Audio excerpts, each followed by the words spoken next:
Well,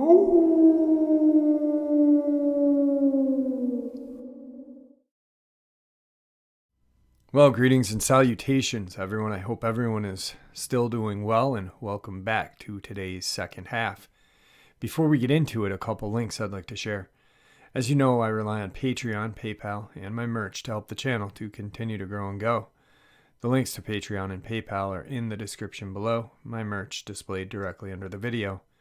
Also, Dogman Frightening Encounters Volume 1, 2, and 3, the audiobook versions. They were written and researched by Tom Lyons, narrated and produced by me, Jeffrey Nadolny. Those audiobooks are available on Audible, Amazon, and iTunes, the links to which are also in the description as well. Finally, last but definitely not least, if you'd really like to help support this channel to continue to grow and go, just simply click the like button and subscribe. It's fast and free. Now, everyone, I have taken far too much of your time. Let's get on with today's second half. Shall we? Today's first encounter. I'm still 18, so this wasn't that long ago. I was nervous to share this, but my friends that were with me during this encouraged me to do so. So this is our encounter with the werewolf/dogman of Talladega National Forest. I live in Alabama, and it was a few weeks before my 18th birthday, and being the nature lover that I am, my friends Aiden and Maggie invited me to go to Talladega Forest for an early birthday present, and of course I said yes with my mother's permission. My friends and I are very outdoorsy people. I met them near the park we always met at for our midday adventures. Hopped in Aiden's truck, and we began our drive for what seemed like forever. When we got to the campgrounds, everything was normal, people chatting, laughing. We found our camping space away from all of the other people, since Aiden, Maggie, and myself are not the most sociable people. Maggie and I made the tent up, since we all had decided to sleep in the same tent, while Aiden went and looked for firewood. After the day had gone by, everything still seemed pretty normal, so we put the fire out and nodded off. The following morning we went and fished, but something seemed slightly off. There was no sound, no frogs, birds, nothing. I have high paranoia, and Aiden knew this, and him being a jerk decided it'd be fun to mess with my paranoia. He told us he was going back to get some snacks. We continued fishing, catching very little, just some brim and some catfish. Maggie got worried because Aiden had been gone for a few hours, leaving me alone. My paranoia started setting in far worse. Aiden had jumped out of the brush a few feet from me, making me shriek. I called him a jerk and got up to leave. Maggie caught me walking back to our campsite and asked what was wrong. I glared at her and nodded my head to where we were fishing, and she laughed. It didn't help but feel that she was in on it, so I ran back to the tent and sat in there. So much for a birthday present, right? When they got back, the sun had already been setting. I was playing games on my phone. Aiden apologized for scaring me and tossed me a bag of chips. We cooked and ate what we had caught, nodded off. Another remotely normal day. The following morning is when it got weird. We opened our tent to the campsite being destroyed, our packs being shredded, our cooler knocked over, and what looked like claw marks in them. I wondered how we could have slept through all this. Aiden suggested that it was maybe a black bear, but Maggie protested. If it was hungry, it would have targeted the tent as well. We all shrugged it off and started out hiking in the woods for the day. It didn't have a trail where we were walking again today. There were no sounds, nothing, not even the birds. Maggie suddenly gasped and started walking away quickly. Aiden looked over and tried to shield what Maggie had seen from me. I pushed him aside and froze. It was a freshly killed deer. It had gashes on its neck. Its stomach had been torn open. Aiden pulled me away and we started heading back to camp. I had been silent the whole time, Aiden holding my wrist, knowing how I am when I'm in shock. I finally shuddered out that poor deer. What could have done that to it and just left it there like that? Maggie looked back and suggested a bear. Quickly, Aiden denied with, "Bears just don't leave the meal like that." we got back to the campsite, and for the rest of the day I sat in the tent puzzled and sick. Maggie and Aiden were arguing outside for hours about what we had seen. They returned to the tent looking at me while I was still in shock. Aiden suggested we go to sleep. I didn't sleep, I just sat up in my sleeping bag, listening to the sounds, but guess what? There were none, not even the wind. Suddenly a loud howl broke in the silence. It shook me. I held my breath listening, and again, but louder, and more an angry howl. I could hear walking in the woods around us. Aiden touched my shoulder. I jumped, and he shushed me. He was looking at the side of the tent, and I noticed what he was looking at. A shadow that I could only describe as Professor Lupin's movement in Harry Potter. We peeked out of the tent flap a little, and we saw it. A massive, black, wolf-like creature not far from our tent. Maggie woke up and asked loudly, "What the hell are you making so much noise for?" Aiden quickly grabbed her mouth, but it was too late. The creature, as I'm going to call it, heard her and was making its way to our tent. We could now hear it barreling through the woods. We definitely couldn't get away. Aiden grabbed his pistol, which he had stolen from his dad. I didn't question it at all that time, since it was the only means of protection we had beside my hunting knife. He stood out of the tent and fired a warning shot. It stunned the creature, as it seemed to have never had that happen. Aiden yelled, trying either to scare it or be Mr. Badass for the two girls. It let out this deep, guttural growl as it stood on its hind legs, easily towering over Aiden. This scared us, since Aiden's easily 6'2", definitely not a small guy. He yelled at us to run to his truck, while it seemed focused on him. We did, as he said, but I kept looking back, watching him try and scare this beautiful creature. It wasn't long before we heard another shot and a loud, pained howl. Maggie and I only assumed Aiden had shot the creature. We heard something running through the forest, and we were preparing for the worst. Aiden busted out of the woods and yelled to get in. We piled into the truck, me crying that we were going to die. Of course, Aiden's truck wouldn't start, which worried us. Maggie screamed, and we looked where she was looking. The creature's face was pressed against the side window, its yellow eyes piercing through our souls as it seemed to breathe. Its breath was fogging up the window. I yelled at Aiden, saying all you did was make it even more mad for even shooting at it. He glared at me, grumbling that now wasn't the time to be animal lovers. This Dogman werewolf creature banged its hands on the truck window, going around the truck trying to find a way in. Finally, the truck started. Aiden floored it, and it startled the beast. Maggie, still freaking out, watching behind us, yelling to drive. Faster, it's chasing us. Aiden sped up, and I turned around to get one more look at it. I was amazed that this was happening to me, but at the same time terrified that it was happening to me. The drive home was long and tiring. We didn't speak about it anymore until a few weeks ago, when I suggested sharing our experience. Aiden encouraged me, and Maggie protested that no one was going to believe us. So that's our experience with the Talladega Dogman / werewolf. Thank you for listening. I hope nobody has to go through this, but from what I hear, many people do. This world has so many mysteries, and I hope I have no more encounters like this.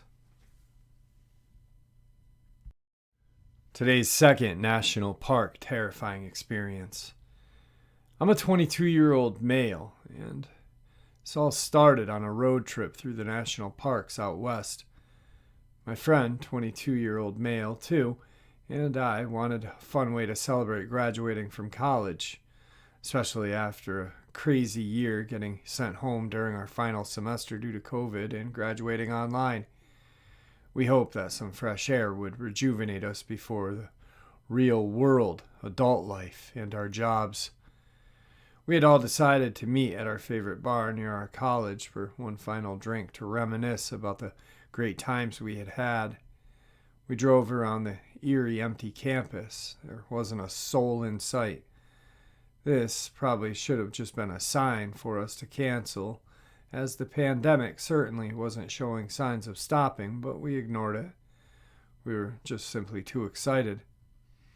About 160 miles into the trip, we ran into our first of many problems. The car began to overheat. Now, don't get me wrong, it was a newer BMW, so we didn't think that anything like this was going to happen, but German cars will be German cars. We took it to an auto shop and got it fixed in a couple of hours, as it was an easy coolant leak. It just needed a new hose. This was another sign that we all chose to overlook. Oh, how I wish we would have just cut our losses and gone home at this point. Nevertheless, we trekked on, going another few hundred miles without any issues. We were all excited, singing our favorite songs, playing random apps to pass time, and judging random girls on Tinder that we matched with along the way. However, it was around St. Louis that we would run into our second problem, a flat. Once again, we ignored this sign and pulled into a random tire shop, got it fixed, and we were on our way once again. After 2 days of driving, we finally reached Denver. We saw this as a great point to stop for the day and enjoy the city. While it was still pretty much shut down, we still made the most of our time there. We then continued the next day, hoping to reach Yellowstone by night, but would run into another big issue. We popped yet another tire, and once again we were near a city, Casper, Wyoming, so we were able to get it fixed quickly and continue our trip to the next day. This should have been the final straw. We should have turned back. We had already blown through most our budget just from fixing the car. However, we thought, we've already made it this far, and what else can go wrong? Oh, how we were wrong. We pulled into our campsite the next day. We eagerly set up our tents and went on a quick hike. Somehow, we were the only ones at our campsite, as people were still afraid of the pandemic. At the time, we saw this as a massive plus because it meant we could get as drunk and as rowdy as we wanted that night. And as the sun set, that's exactly what we did. However, something felt off this whole time. You know that feeling when you walk in the woods late at night and you just feel like you're not alone? Like someone or something is watching you. Like you don't belong there and you are an intruder on someone else's property. That's exactly how I felt the entire time. So, while my friends were getting blasted, I built a big fire as I could, hoping to give myself a false sense of safety to ease my anxiousness. Once I finished, however, the feeling of dread washed over me. I had never felt so scared in my entire life, and it came out of nowhere without any explanation. I decided to call it a night after this, hoping that I could just sleep it off while my friends carelessly drank and played loud music that echoed throughout the valley. I was able to fall asleep until around 3:40 when I was awoken by something scratching the ground outside of our tent. I quickly woke up my friend, asking WTF was that. He groggily told me that it's probably a bear because they had left some garbage on the ground. I went back to sleep foolishly, trusting my friend's explanation. I would wake up a couple more times before the sun rose, hearing more noises throughout the early morning. When all were awoke, we got out of the tent to find this enormous scratch marks all over the ground surrounding our tent. It looked like they had been formed a big circle around our tent, and these were no ordinary marks. They were made up of 3 distinct lines going nearly 2 inches into the dry dirt. My friends decided once again to blame a bear, despite the trash being left alone and no visible tracks. While this spooked me, I know that we were all larger guys and armed with knives. We all brought them for this trip as a joke in case we ran into Bigfoot, but that's a story for another time. We continued our day, like the one before, going on a long trek throughout the park, enjoying our last full day there before moving on to the next. I have no idea why we did this, and I really wish we hadn't, but before going to bed that night, we jokingly made Bigfoot calls to lure back whatever creature had bothered us the night before. We scurried back into the tent and got into our sleeping bags the way little kids do when they know they're not supposed to be up during a sleepover and hear that parent coming down the stairs. Anyway, the forest seemed particularly loud as we were trying to go to sleep. So many different bugs, little animals rustling through the brush nearby. It all seemed normal. However, I woke up around 1:45 to something very different. The entire forest had gone silent. I had heard that when the woods go silent, a predator's nearby. I always chalked this up as being a bear from the night before paying us yet another visit, hoping to catch a glimpse of this bear. I slowly unzipped the door with my flashlight aimed toward the woods. That's when I saw it. Oh, how this image still haunts me to this day. Standing only 10 feet away from our tent was this massive, pale creature on all fours. It had to have been around 4.5, 5 feet tall. It had these grossly long arms with 3 sharp claws. To put it into perspective, one of its hands, in quotations, was next to a Bud Light bottle, and the claw was the same size. Thankfully, it was facing away at the time, so I quickly turned off my flashlight and rezipped the tent. I silently woke up my friends and whispered what was going on. As they slowly woke up, obviously none of them believed me, so they reached for their lights and reopened the door of the tent. Standing there, now 5 feet from the tent, was that creature. This is when we saw its eyes. They were huge, black eyes. It felt like they were looking right through us, right through our souls. It stood there silently, almost as if it was sizing us up, determining if we were worth the effort. Full of fear, one of my friends made a quick movement to grab his knife, and the creature made this blood-curdling screech, revealing razor-sharp teeth. It leapt our tent, landing on top, crushing us below. It began wildly scratching at it, tearing apart our tent in a mad fury. We scrambled to get out of the way, we could hoping to escape our certain death. A friend and I were able to squeeze through the cuts in the tent, while the other 2 were stuck in the tent under the crushing weight of this thing. My friend and I knew that we would have to get the creature away from the tent if we wanted our friends to survive. I quickly ran to a nearby dead fire and grabbed one of the few sticks still lit in hopes of scaring it off. I sprinted at the creature, looking like a wild man with a torch. However, this only seemed to startle it. It took a few steps off the tent and then stopped, almost as if it was gathering itself to attack once more. My 2 friends, still stuck in the tent, took this opportunity to get out of there. Likely wouldn't be another chance. We all ran for the car as fast as we could, not looking back as we slammed the door shut behind us. Right as the last door shut, we felt this creature slam into the trunk of the SUV, shaking the entire car. It rammed the car a few more times before starting to circle it, staring us down. Luckily, my friend had left his keys in the car because we had been the only ones at the campsite, so we were able to start it quickly. This allowed us to get a better view of this creature's off-white skin reflecting LED lights back at us. It was then when the scariest part of the whole experience happened. The creature slowly approached my door, taking cautious step after cautious step. I quickly locked the door and cowered in fear with my other friend in the back seat. As it got closer, it began looking directly at the handle. It slowly reached out its arm and stuck its claw between the handle and the door, almost as if it had opened car doors before. It tried to pull the handle multiple times, getting angrier with each failed attempt.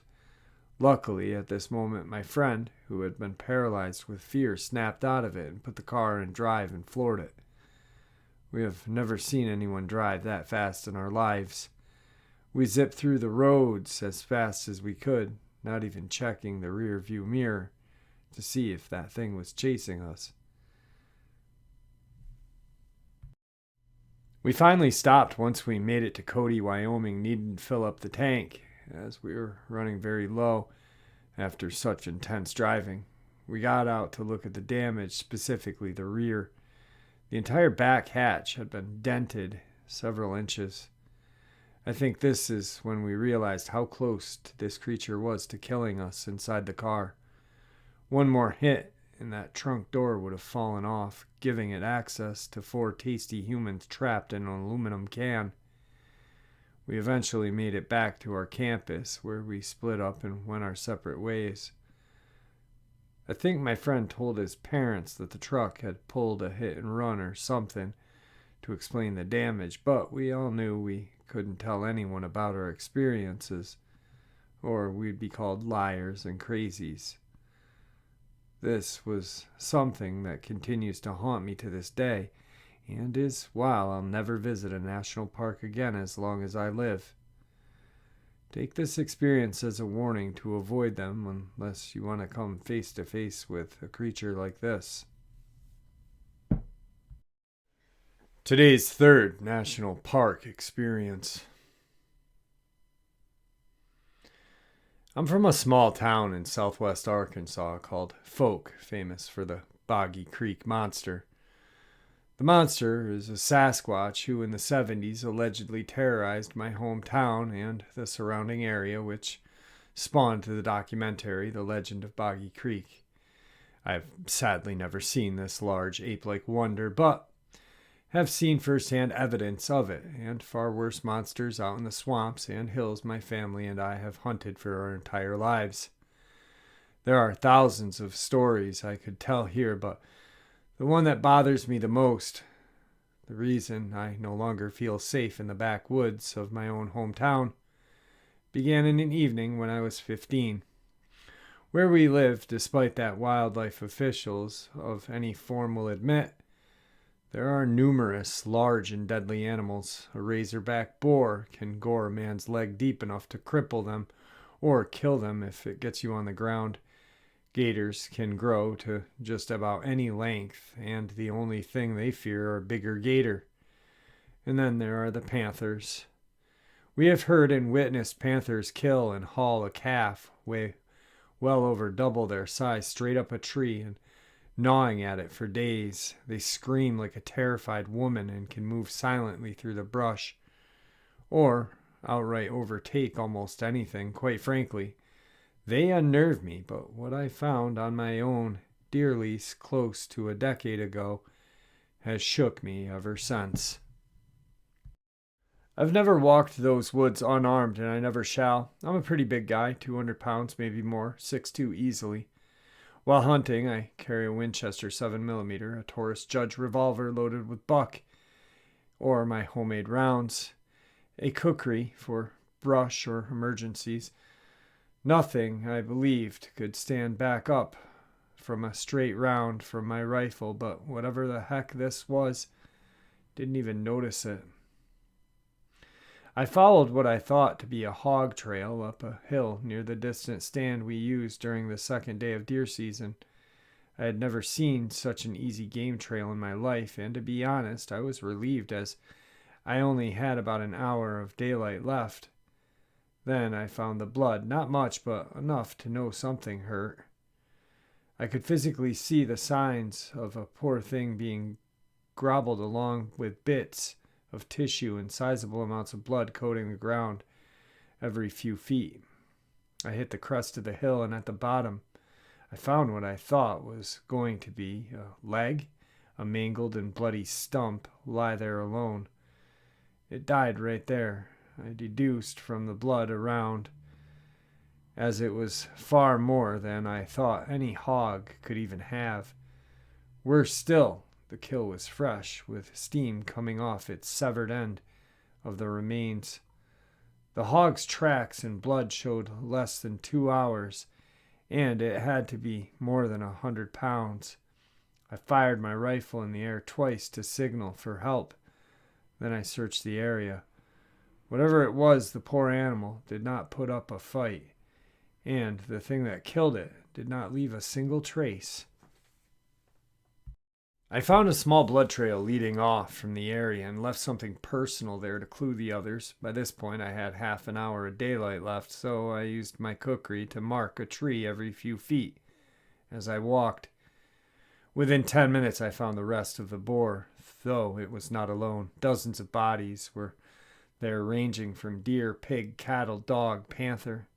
The cat's decapitated head sat in the center as all the gore and carcasses were strewn around in a sick display. Remembering it as I am now, I make the joke that it was a garden, a crimson garden made in the deepest parts of the woods where no man should be foolish enough to wander. Suddenly I heard a noise and snapped out of it, my horror-stricken state. I chambered around and caught a glimpse. It was thin, pale, grayish white skin. Its eyes were black. It had long claws that were still dripping from the hog's entrails. It tucked behind a tree and appeared 10 feet closer without making a sound. It was like it just materialized right there 20 feet from me. I didn't give it a chance to close and put a round right through its chest, and I say through because I saw no blood, no hole, just a muzzle flash, and the damn thing flinched. I know I hit it at 20 feet, but I fired another round just in case. It grinned. I kid you not. Number 7mm Magnum round leaves anything standing at that range, much less smirking. Its howl eyes stared at me. Big razor-toothed smile jutted across. That was easily twice as big as a man's, and then it moved. I can see the thing in my nightmares even now, so when I say its movements were unnatural, I mean it. It shuffled.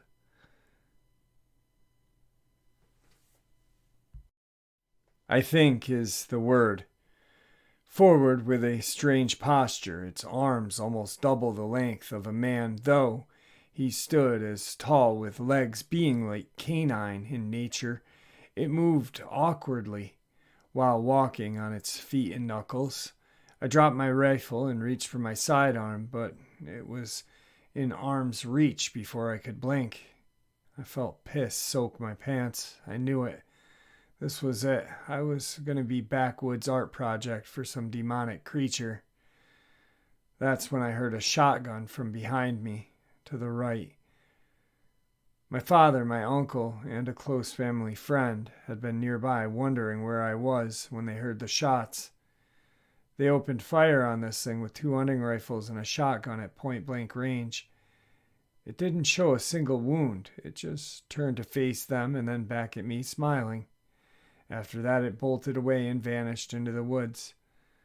My dad helped me up and looked me dead in the eyes, saying something, but my mind couldn't process it. There was no going back to camp that night. I was in the pickup truck and on my way home for 2 hours.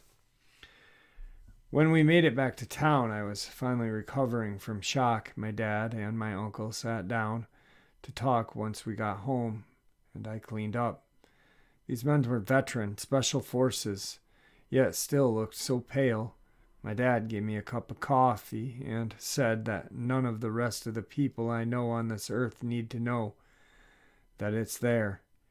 He knew a game warden, and they would take care of things. As far as what I saw, he only had this to say: your great-grandpa knew the Indians that lived in these parts, and they used to warn us of evil spirits. Your grandpa wouldn't hunt anymore because of something he saw as a young man. I have seen men die firsthand, and yet something I saw near when I was lost still wakes me up at night. All of us haven't seen things we can't explain. I got lucky, and didn't lose my son tonight. So, you take as long as you need to talk about it. The next day, 30 armed men, including a preacher, scoured those woods as my dad picked up our gear and told them where he had seen this thing last. Officials bought and closed off the land without saying a word to anyone. It all disappeared, and after a few months of therapy, I was doing well.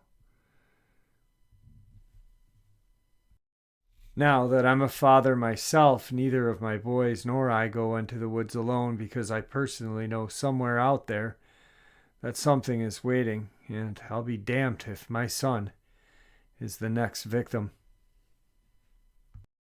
All right, guys, there you have it. 3 terrifying experiences out of national parks.